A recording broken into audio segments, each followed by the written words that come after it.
Kalau toh mereka sudah pilih saya, ada yang nggak milih saya, nggak apa-apa. Nggak saya kan, oh haram, nggak milih saya, nggak gitu. Ilmu nggak manfaat, nggak ada cita seperti itu. Tebuir nggak ada seperti itu. Mungkin di pesantren lain ada. Ada. Kamu harus ikut kiai. Kalau nggak ilmu nggak manfaat, ada itu. Tapi di tebuir nggak akan ada. Dan insya Allah nggak akan pernah ada.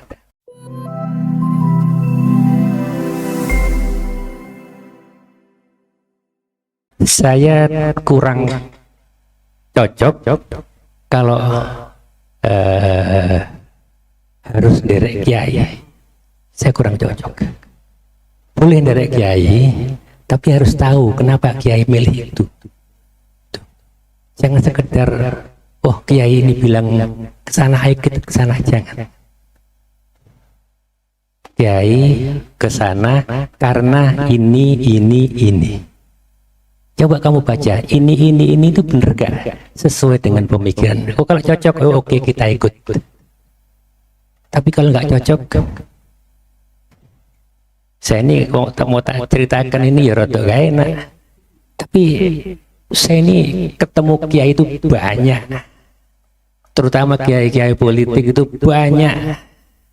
Dan ya nyun sewu ya tadi ya. Apa yang beliau omongkan pasti saya amati. Apa pertimbangan? Apa alasan di belakang? Dari situ, kalau situ beliau cerita gini, oh ya saya sepakat. Tapi kalau kadang-kadang mengada-ada, kalau kiai kan pinter kan, pinter gawe apa ya? Ya pinter lah apa? Mulak-malik hukum itu kan pinter ya, biasanya. Jadi oh, ya gitu saya cuma perhatikan, oh ya gitu. Jadi tanpa berpretensi mendorong kalian tidak patuh pada kiai, bukan. Tapi kalau hal-hal politik ya perhatikan apa alasan kiai dalam berpolitik.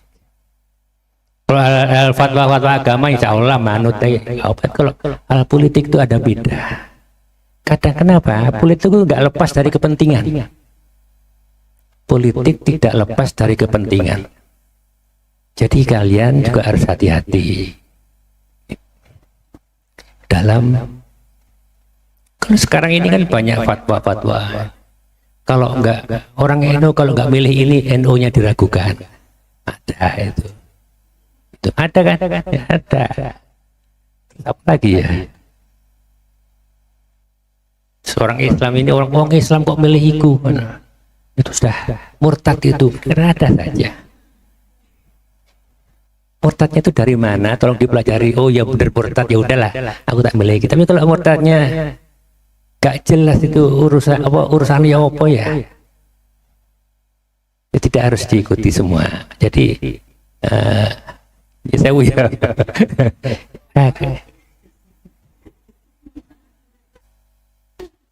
saya ini besok di Mojokerto bicara di forum komunitas derek kiai juga. Derek kiai besok itu ada mungkin sekitar 2.000 orang di sana. Kemarin di Jombang ada 2.000 orang. Sama, saya bilang kita harus, walaupun judulnya derek kiai, tapi ya tetap bacalah kiai itu ngendikane opo, alasannya opo, setuju, ayo ikut. Karena kita semua udah dewasa. Ini kebetulan tidak semuanya ini dari dapil saya ya. Itu ya.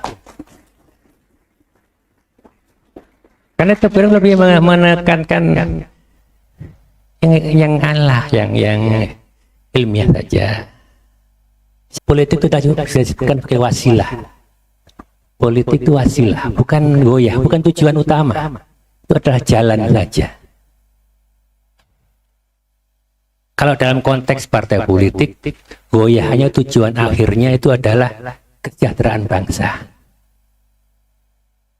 Jadi ini politik adalah wasilah, jalan ke sana. Namanya jalan juga itu, jalan itu netral. Bisa dibelok-belokkan, bisa jalan lurus, itu tergantung orang yang lewat di situ. Karena itu Imam Al-Mawardi juga mengatakan bahwa politik kalau dibarengi dengan agama akan indah. Agama kalau dibarengi dengan politik akan kuat. Tahu paham artinya? Politik kalau diimbangi dengan agama akan indah. Apa yang terjadi di Jakarta, di beberapa daerah lain, banyak politisi-politisi yang ditangkap KPK, banyak politisi ditangkap kejaksaan. Itu karena politiknya tidak diimbangi dengan agama. Kalau mereka agamanya bagus, kuat, nggak akan politisi-politisi ini ditangkap KPK, ditangkap kejaksaan, dan kepolisian.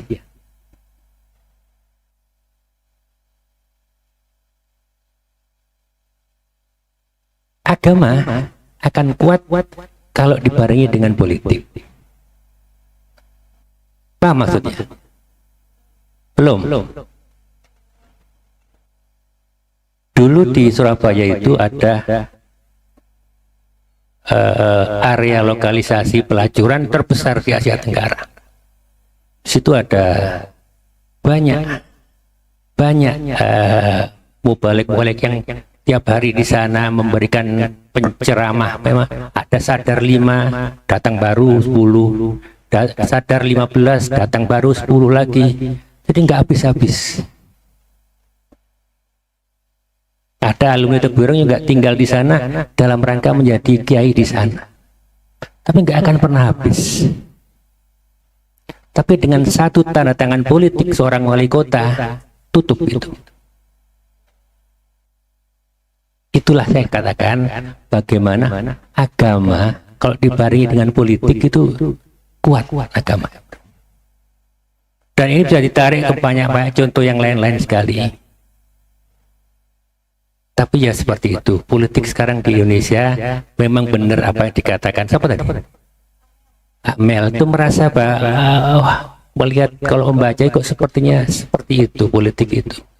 Urusannya apa? Kekuasaan dan uang. Iya. Politik memang nggak murah sekarang di Indonesia. Terus kadung salah.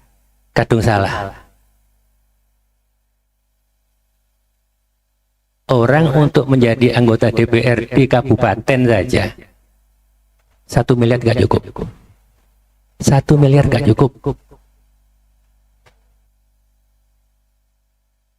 DPRD provinsi mungkin sekitar 5 miliar. DPR RI apalagi seperti saya. Karena itu sejak 2 tahun lalu saya sudah bilang ke Pak Prabowo, Pak, saya nggak akan nyalek. Saya akan konsentrasi membantu Bapak di Pilpres. Waktu saya bilang.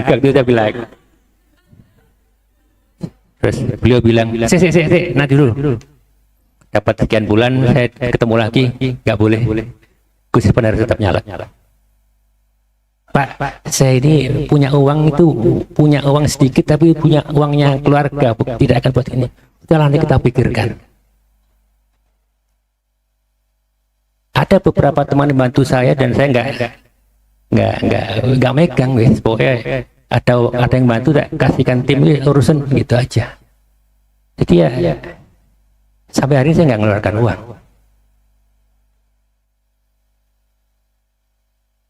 Dan mahal, bener mahal. Karena itu sangat wajar kalau ada beberapa yang namanya orang beli kulaan ini harganya 10.000 kan harus balik kalau namanya kulaan. Mungkin dijual jadi dapat 15.000. Ya kalau orang pengen jadi pejabat, jadi mengeluarkan 10 miliar, 5 miliar, tentu kan pengen balik. Itulah yang terjadi di Indonesia, dan kita ingin bisa segera nanti bisa pelan-pelan ini akan bisa segera kita perbaiki lagi. Tapi kondisi sekarang seperti itu. Jadi bupati berapa miliar? 25 miliar itu masih paket hemat. 25 miliar paket hemat. Bener. Paket hemat. Satu, biaya untuk mencari rekom dari partai. Kemudian setelah itu biaya sosialisasi, biaya macam-macam termasuk biaya serangan fajar. Itu enggak cukup. Bupati 25 miliar itu paket hemat. Kan banyak puluhan bupati ditangkap KPK.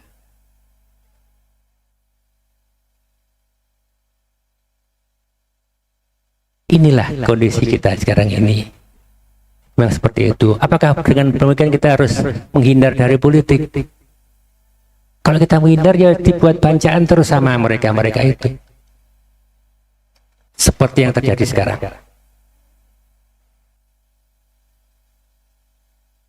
Mudah-mudahan nanti pada zaman-zaman kalian nanti sudah berubah Indonesia.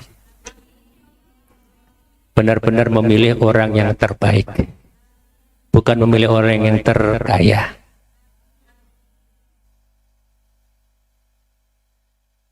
Bayangkan, untuk memilih seorang anggota DPR RI hanya karena 50.000. 50.000 rupiah. 50 rupiah untuk 5 tahun. Berarti setahunnya 10.000. Kita serahkan nasib negara kita untuk orang ini dengan biaya 10.000 setahun. 10.000 berarti seharinya berapa nanti itu? Mungkin nggak sampai, untuk bayar parkir pun nggak bisa itu dah. Dan ini tidak disadari oleh teman-teman. Karena pasti yang ditanyakan, kalau saya kan punya tim, kalau tim saya itu jalan, jadi yang ditanyakan di NPWP. Tahu NPWP? Kalau yang resmi nomor pokok wajib pajak. Kalau NPWP lain lagi nih, nomor biro, wani biro. Ini yang terjadi, dan saya sangat prihatin dengan hal seperti ini.